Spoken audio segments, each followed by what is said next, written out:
Obamacare. That we should go past that and have a state public option, which is essentially a state level of Medicare.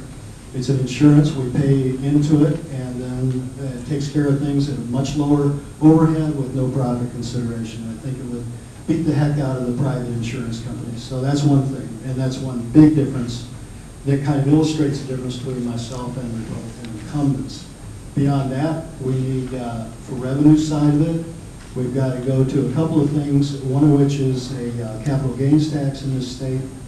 Another thing is that the state legislature and administration needs to tie in with the forested counties so that we can go after the federal government to live up to their basically legal contract with all the counties that have national forests so that they start supporting schools again and some county operations, road operations, and swamps, because that will relieve some pressure from the general fund.